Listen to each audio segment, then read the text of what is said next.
अभिवादन स्वीकार कीजिए ब्रजेश मिश्रा का और आप देखना शुरू कर चुके हैं द डिबेट। बहनों भाइयों, 27 साल के बाद दिल्ली में भारतीय जनता पार्टी को गद्दी मिल गई है। उसने दिल्ली के किले पर आम आदमी पार्टी को हराकर दिल्ली पर कब्जा कर लिया है। 12 दिन के बाद अब भारतीय जनता पार्टी का मुख्यमंत्री कल 12:30 बजे शपथ लेने जा रहा है। अब दिल्ली 5 साल के लिए भारतीय जनता पार्टी के हवाले है। इस मुख्यमंत्री पद का चयन, मुख्यमंत्री के प्रत्याशी का और उसका पॉलिटिकल इम्पैक्ट, और अब वहाँ का अपोजिशन क्या करेगा, आम आदमी पार्टी और कांग्रेस, इनका भविष्य क्या होगा, और आने वाले वक्त में जो चुनाव होंगे अन्य राज्यों में, इसका क्या पॉलिटिकल इम्पैक्ट अलायंस आदि में पड़ेगा। आज समग्र चर्चा इसी विषय की करने वाली है।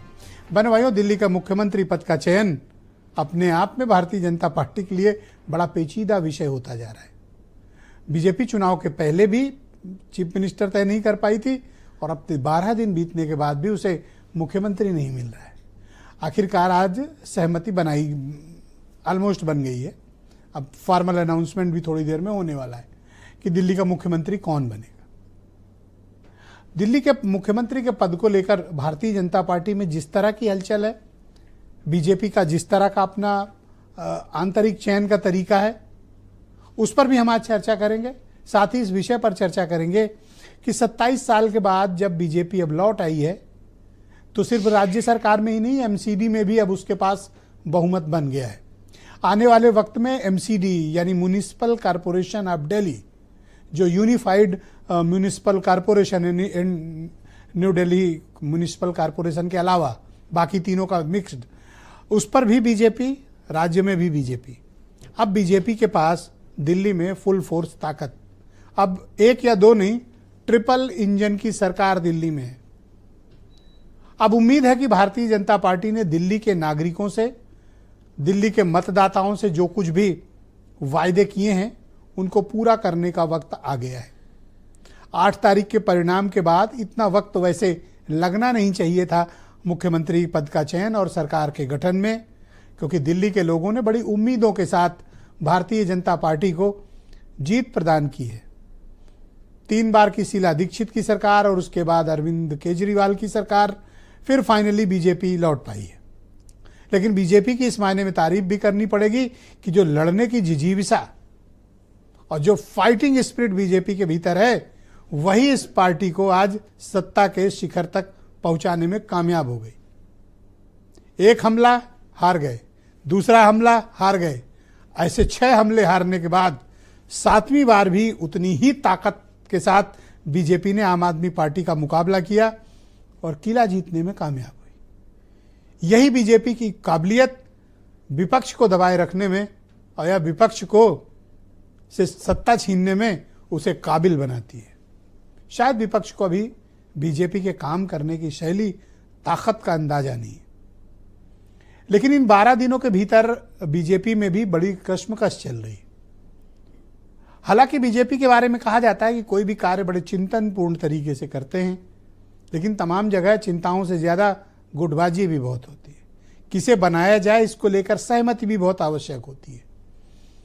क्या दिल्ली में भजनलाल शर्मा या फिर मोहन यादव या विष्णु शाह जैसे लीडर को अचानक से चीफ मिनिस्टर बना दिया जाएगा, या फिर परवेश वर्मा जैसे, वीरेंद्र सचदेवा जैसे, मनोज तिवारी जैसे हाई प्रोफाइल लोगों को मुख्यमंत्री बनाया जाएगा। वैसे बीजेपी का जो पास्ट है, मौजूदा बीजेपी लीडरशिप का, वो अनजान चेहरों को ही सरप्राइज देने के लिए जाने जाते हैं। तो उनका पास्ट ये कहता है कि दिल्ली में जो वो फैसला करने जा रहे हैं भविष्य का, उसमें भी कोई सरप्राइज एलिमेंट जरूर होगा। क्या ये सरप्राइज एलिमेंट का सामना आम आदमी पार्टी और कांग्रेस कर पाएगी?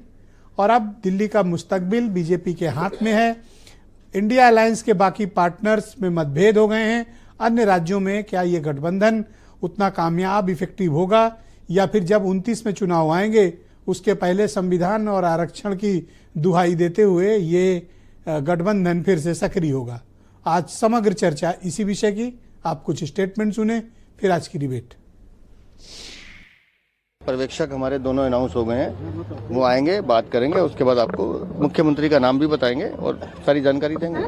ओथ का सुबह का टाइम है, माननीय प्रधानमंत्री रहेंगे, बाकी कुछ राज्यों के मुख्यमंत्री भी आ रहे हैं और हमारे केंद्रीय नेतृत्व भी रहेगा, कुछ समाज के वरिष्ठ लोग भी बुलाए हैं हमने। भारतीय जनता पार्टी किसी अच्छे व्यक्ति का चुनाव करके दिल्ली का सीएम बनाएगी और ऐसा व्यक्ति दिल्ली का सीएम बने जो दिल्ली के लोगों की उम्मीदों पे खरा उतरे। मैं यही भरोसा और यही उम्मीद कर सकता हूँ। 2 डिप्टी सीएम बनाए या 4 डिप्टी सीएम बनाए, ये तो उनकी पार्टी का अंदरूनी मामला है। भाजपा में तो लोकतंत्र का वहां तो तानाशाही है। जिसको प्रधानमंत्री जी या उनके अमित शाह जी कह देंगे वो मुख्यमंत्री बन जाएगा। लोकतंत्र तो है ही नहीं भाजपा के अंदर इंटरनल, वरना तो उनको चुनने देते। तो बहनों भाइयों, आज की इस परिचर्चा में मेरे साथ भारतीय जनता पार्टी के लीडर संजय सिंह मौजूद हैं, कर्नल शरद शरण मेरे साथ मौजूद हैं, समाजवादी पार्टी के प्रवक्ता सुरेंद्र राजपूत, कांग्रेस कमेटी के प्रवक्ता हैं, मेरे साथ कार्यक्रम का हिस्सा हैं। पवन शर्मा आम आदमी पार्टी के प्रवक्ता हैं, हमारे साथ दिल्ली से इस कार्यक्रम में जुड़े हुए हैं।